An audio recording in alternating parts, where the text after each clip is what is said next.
What's going on, y'all? Dana Poe Jam, Master Executive 8. And, because I'm about to go outside, man. I'm about to get me some good old sunlight for a few hours. Some fresh air. I mean, but anyway, in this video, we're going to be talking about how to use your pain as fuel for your dreams. This is part of the Breakup Recovery series, because after that breakup, man, you're going to be going through it. You're going to be going through it. You're going to be in pain. You know what I mean? Or what feels like pain. I mean, remember, pain is actually in your control. You know what I mean? This is why pain is actually your response to external stimuli.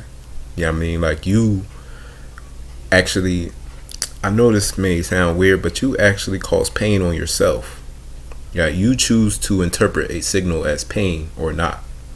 But that's something different. We're just gonna stick to this. So, but you can use that pain. You know what I mean? That pain is still usable. You know what I mean? It doesn't have to be, it can actually be used to your advantage, as well as all the external stimuli can actually be used to your advantage, right? So, in the process of realizing your dreams, there's one contributing factor that is often overlooked, and that is pain, or three. Or it's really all emotion, but it's pain, sadness, and fear. Right? So these three, if properly used, can be a major point of energy and reference when it comes to pushing through hard times and realizing our dreams. So in this video, I want to present to you some steps you can use to use that pain as tools and fuel for your dream. All right. And I used the Joker as the thumbnail for this video because, I don't know, something the other day just told me to watch the movie, and I watched it again. This was my second time watching it. And the interesting thing was, minus all the craziness that was going on, is it wasn't until he came off of the medicine that he was being him. And everything that he thought was a problem was not really a problem. That's just who he was. So it was like society kept trying to tell him who he was, what he should be, how he should act and behave, and all of that. And it wasn't until he threw all that away that he actually became who he was, and he accepted himself. You know what I mean? And plus, he's just one of my favorite characters. You know what I mean? And Batman is too. Like, actually, like, they're, it's, man, this idea of this duality is pretty much in every single story that we know. It actually is kind of like the whole purpose of the story is this duality. I mean, whether you're talking about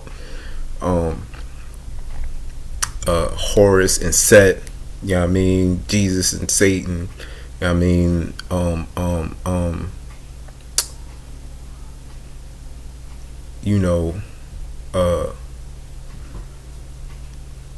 Muhammad and Shaitan, you know what I'm saying, I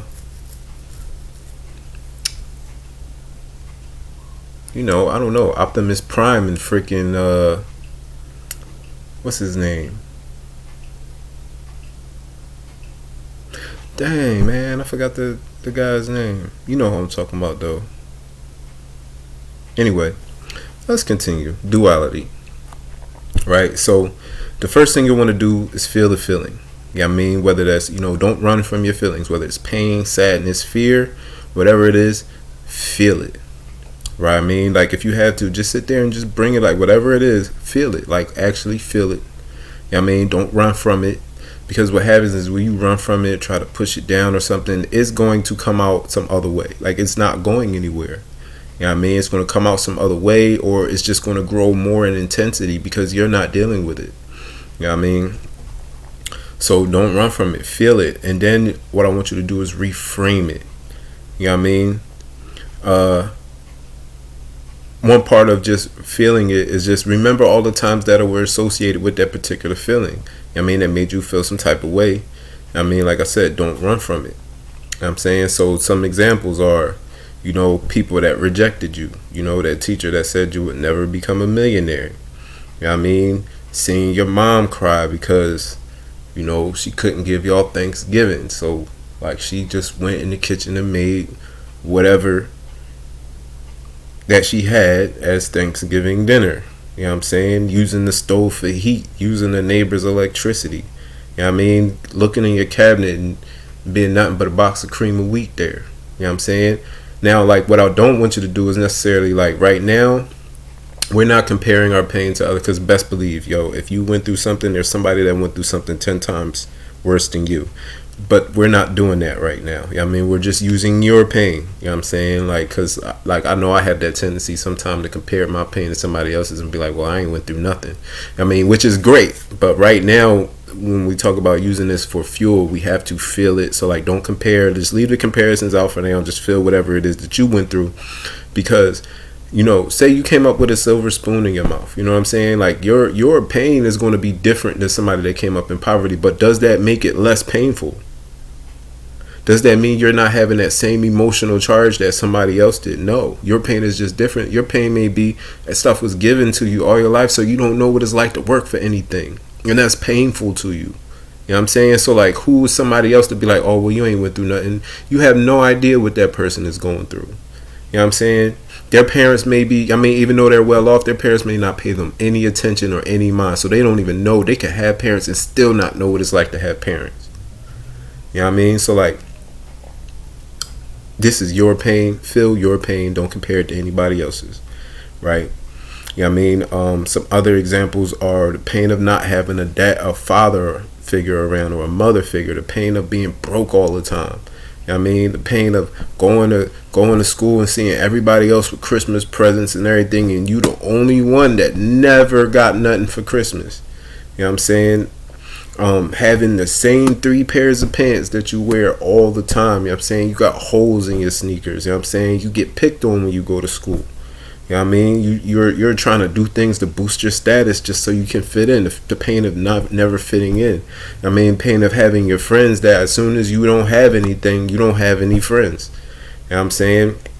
Being taken advantage of the people that you did have to look up to. You know what I'm saying? Being laughed at for your ideas, being put down by people. You know what I'm saying? People joking about you and your ideas, taking you as a joke. I mean, people disrespecting you. You know, having that poverty mentality and just not knowing how to break out of it. You know what I'm saying? Maybe you had some babies aborted. You know what I'm saying? Maybe you did that because you felt at the time that was the best thing to do. You know what I mean? You're going to have pain from that just being on the back of your mind of, you know what I mean? Just like dang, like, what if those babies would have been here? You know what I'm saying? You may have been a player at one point in time, like me, and you was just playing with women's emotions. You know what I'm saying? You was making them think it was one thing and then just leaving them out in the middle of nowhere. You know what I'm saying? Like, you think back on that stuff and it's just like, damn, like, that's fucked up, that shit that I did. You know what I'm saying? The women that you've hurt, you know what I mean, in more ways than one. The missed opportunities that you had. The drug addiction where you just felt like, man, like, no matter how hard you try, you just could not get off of this thing. Like, you know what I mean? Not being able to keep your family together. You know what I'm saying? Like promising, like, oh, I'll never do what my father did. And then doing that. You know what I mean? Leaving your family, like, I mean, it feels like high and dry. You know what I mean? Because you couldn't deal with the mother. You know what I mean?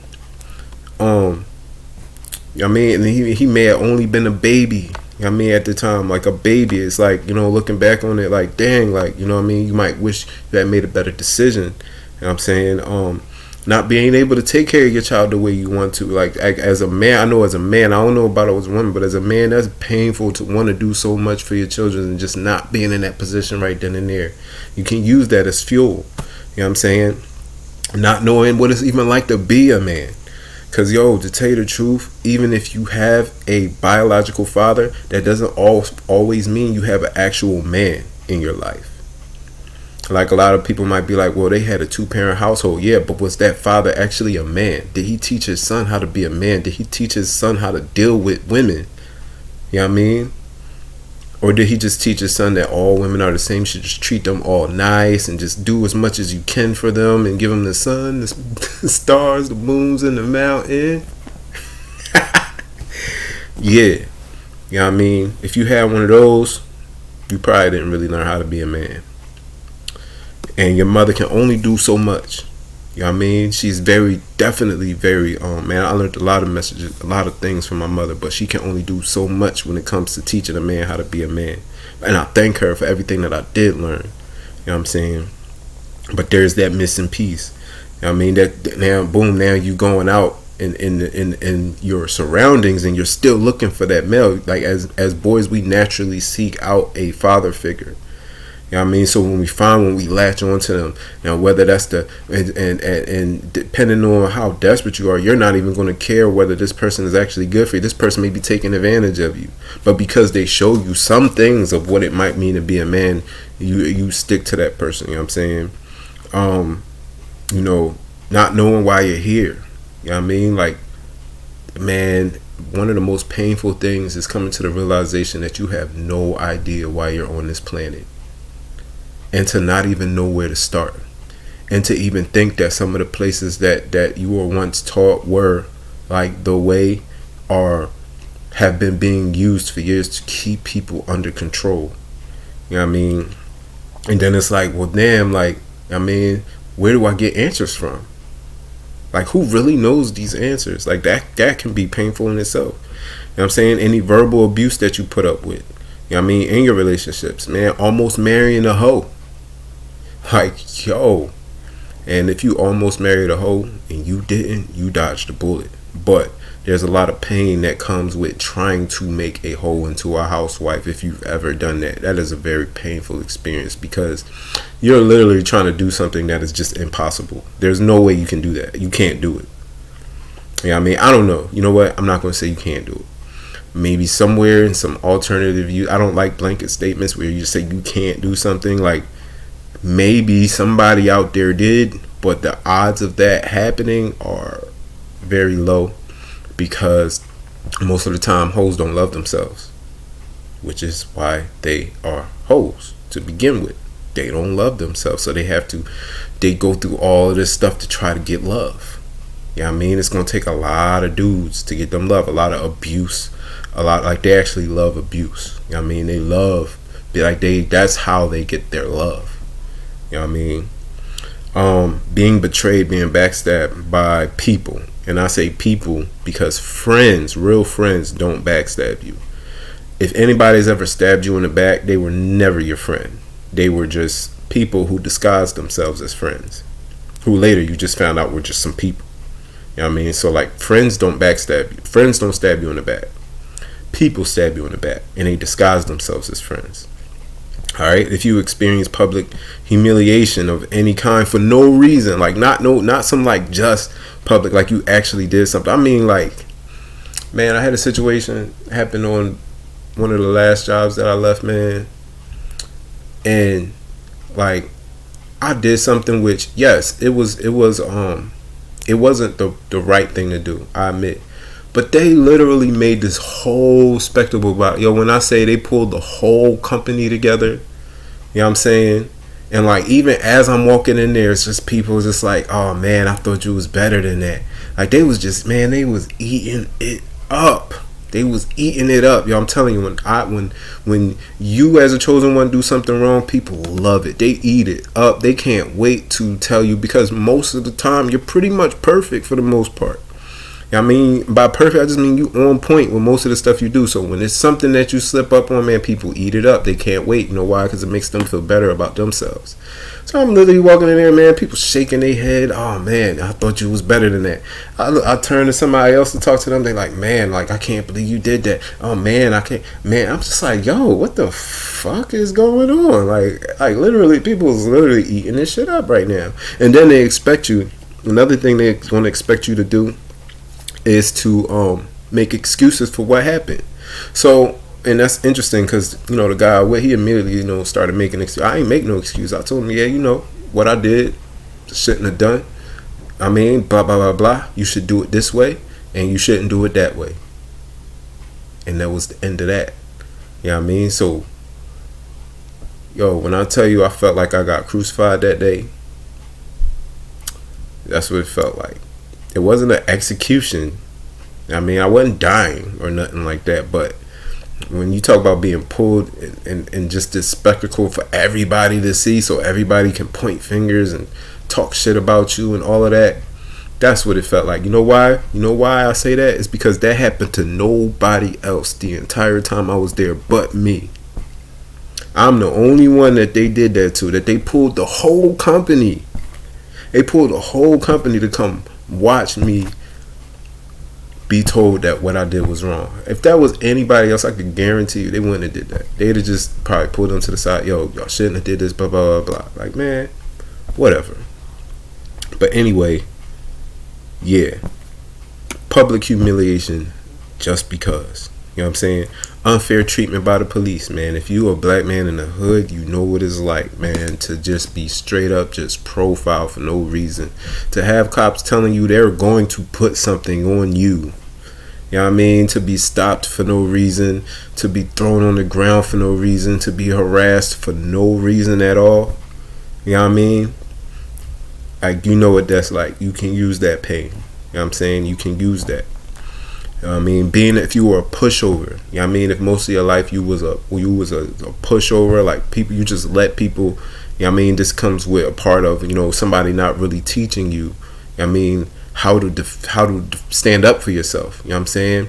Especially like say you got a parental figure that's just, let's, you know what I mean, it's, you know, treat everybody nice and all of that, like you're going to be a pushover. People are going to pick on you. You're not going to stand up for yourself. People are going to say whatever, do whatever to you. You're going to think that that's the way that people should treat you. You know what I'm saying? I mean, one thing I will say is like, even though I didn't necessarily have a father like around me from a certain point in my life, the one thing that the father figure I did teach me was how to stand up for myself.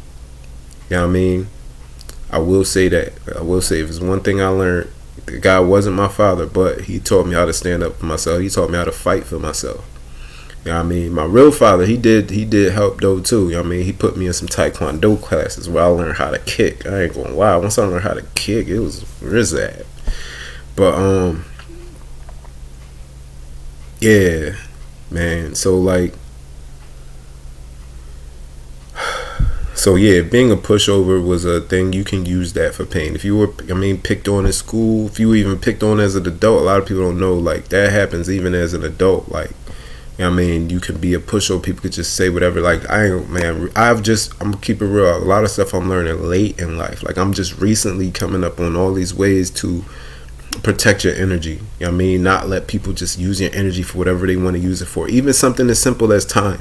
Have you ever heard somebody, now because they're so used to you just jumping up and doing whatever whenever they want you to do, they call you, they ask you to do something, and you know what I mean, you ask them when they want it done and they're like, now, and you're like, no, I can't do it now, but you can make an appointment. You know what I mean? And they kind of like, appointment. Now they're so used to you just doing stuff now, but then when you actually set up as an appointment, boom, you never get no call off. You never get no call after that. You know what I mean? That's because you're not moving the same way. Like now, everything, and like moving forward, everything is going to be it's going to get to the point where you might even have a secretary. Like people can't even get straight to you, directly to you. They got to go through your secretary to get to you. You know what I mean? So you're setting up. Being a pushover is all about not having boundaries. I mean, you set up boundaries to what you will and will not accept. You know what I mean? So the next step is to identify why all of these feelings, why are they painful? You know what I mean? Why are the things that you've seen, felt, and experienced painful? And by asking yourself why, you'll bring up those root feelings. You know what I mean? And you'll continue, why were other people doing things that hurt you? Why were you doing things to hurt others? You know what I'm saying? Remember, pain don't always got to be somebody doing something to you. Pain can come from things that you've done to others, man. Like, I know, man, I've done some stuff, man, that I like definitely don't, like, it's called, wish I didn't do. You know what I mean? But I can use that as pain. All right, you know what? Make sure I don't do stuff like that no more. You know what I mean? I can use that as motivation. You know what I mean? Identify I mean, so like, and sometimes you'll get a question, you'll get an answer. Continue to ask why until you get to the root of this thing. You know what I mean? I know it's something about asking the question why 7 times to get to the root of anything.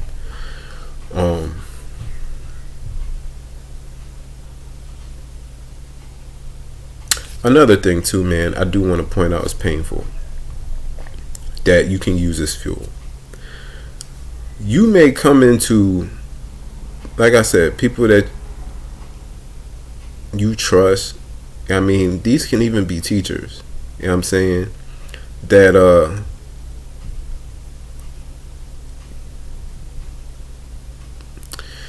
you might present your ideas or whatever it is to them, and they'll just tell you, yeah, you ain't doing nothing. What are you doing? What are you doing? What are you doing? You ain't doing nothing. You know what I mean? That can be very painful. You know what I'm saying? That can I know from personal experience, that can make you just not even want to, I mean, nothing personal, nothing against them, but like, you know what? I feel like I would rather implement my ideas than to let you tell me that my ideas ain't shit.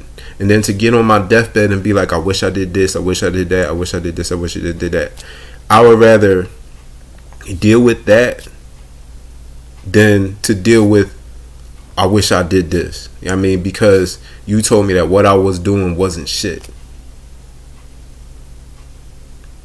That's very painful. You know what I mean? To present ideas to somebody that you look up to, you know what I mean? And for them to tell you your ideas ain't shit.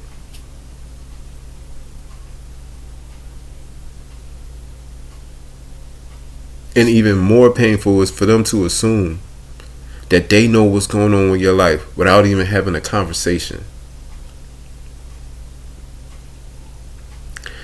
That can make you become very independent. That can make you, you know what, I ain't relying on nobody no more to, you know what I mean, necessarily teach me anything. Not after going through, not after doing as, I mean, I'm not going to say that I don't have mentors. You know what I mean, I'm not going to say that I haven't learned from everybody that has come into my life. I can't say that everything I know was even my own. You know what I mean? I can't say that I'll never work with anybody again. But I'm going to be an asset. I'm going to bring things to the table that they can use as well. And I will get a mentor when I feel like I'm to the point to where it's just like, all right, like I really need to know where I'm going from here. You know what I mean? I've done as much as I can on my own. You know what I mean? Until I really don't feel like I've done as much as I can. I feel like I can, you know, like there's a lot of stuff I can do my own. Then I will go get me a mentor. You know what I mean? Because to tell you the truth, man, I got a lot of people hit me up in my emails, you know what I'm saying, doing videos, like wanting me to work with them. And I really wish I could divide myself into multiple people and work with all you guys at the same time. But first, for one, that's just not possible. You know what I mean? And I've been following my spirit more, you know what I'm saying? Where it tells me to go. Now I'm also trying to be mindful of my spirit and my ego. That's a whole nother conversation. But I've been finding that, I mean, where my spirit's leading me, I feel good when I do that. You know what I mean? Like, when somebody tells me what to do, I take it, I examine it, I be like, you know what, all right, this one, I'll integrate that. But I've been less and less, I've been more and more listening to myself than listening to others. You know what I mean? But I know that can be a flaw at the same time. I mean, you can have somebody giving you some great advice, and because, you know, you're hard-headed, I mean, you may not. I mean, but, I mean, just touching on that, man, that could be a very painful experience to look up somebody, present your ideas for them, and for them to tell you they ain't shit. You know what I mean? But at the very same time, like, I do have a lot of support. I got a lot of people that do want to support my ideas. I do have that. I mean, so like, I'm thankful to have that. Like, I actually do have people that support what I'm doing. You know what I mean? I just, like I said, I haven't really reached out to them. You know what I mean? I haven't actually taking advantage of the resource just because I feel like there's a lot I can do for myself that if I just really organize myself, I can get it done. So anyway, what is the beauty? The next thing is, what is the beauty in the pain? You know what I mean? The beauty in the pain is most likely going to lead some sort of realization of personal responsibility in the way things go moving forward. So for instance, if you've experienced the pains of growing up in poverty, then you now have identified that it feels painful because you know deep down that things, you don't have to live that way. The beauty comes in realizing that at some time, that if you had not gone through that, you wouldn't know what it's like to be on the other side. You know what I mean? And you wouldn't know that you don't have to continue to experience that, but you can easily get into feelings simply by sitting there and using your imagination. You know what I mean? The beauty's in the struggle. But basically the beauty is in knowing that you can break that pattern. You know what I mean? That you don't have to stay there, that you're glad you went through it because you're like, all right, cool, I know what that's like. I mean, now I get to experience what this is like. You know what I mean? Which leads to the next step. Now you have to choose a path. I mean, after you realize, all right, I've lived in poverty all of my life, I mean, now you have to choose the path of wealth. There's only two choices. You continue to live in poverty, you continue to stay where it's comfortable, or you move forward. So let's use that example again of poverty. You've experienced as a child, you have felt the pain, identified why the feeling is painful because you know that the remainder of your life doesn't have to go that way. You have also identified the beauty, that now you know what poverty feels like, and it's going to make that feeling of wealth that much sweeter, and it is in your control. The next step is where the rubber meets the road. You have to make two choices: wealth or poverty. You can go back and you can stay in a poverty mindset where it's comfortable, or you can take control of your mind and move things towards through attractive measures instead of pushing them away by chasing. Basically being in wealth. Be what you need to be to change the outcome. Those are the only two choices that you have. The next thing you can do is recommit to the new journey. Using again the example of wealth, we can now recommit to the original path you were actually destined for. I mean, poverty is actually it's a misconstrue of wealth. Like, wealth is really all there is. Poverty is just this lie that comes in. You know what I mean? You've made a decision on the path that you've chosen. Now it's time to commit to walk that path no matter what. So remember why you started. You know what I mean? Also, don't wait. You can make adjustments along the way, but waiting is the same thing as saying, no, I'm good. Just let time keep passing by. I'll get to it one day. No, you won't. You got to do it now. You know what I mean? Take it one day at a time. You know what I mean? This is the last step. This is a big step because this can actually be the hardest part. I mean, we want everything to happen yesterday, and as great as it sounds, change doesn't happen that way. You know what I mean? The same way that you download a program on a computer and you have to wait a certain amount of time for the new internal state to be automatic, just like it took years for you to be programmed with poverty, it's going to take some time for your new wealth dream to be realized. So taking it one day at a time. You got plenty of time. There is no rush. I mean, I don't care what's going on. It's no rush. Remember, you're already there. This is the thing. Remember, you're already there. You're just waiting for time to catch up with the materialization. All right. So those are the steps to how you can use your pain as fuel for your dreams. Follow these steps. They'll be very useful. And I'll see y'all in the next video. Like, comment, subscribe. Let me know what you think. Hit that bell notification for more videos like these. Thank you.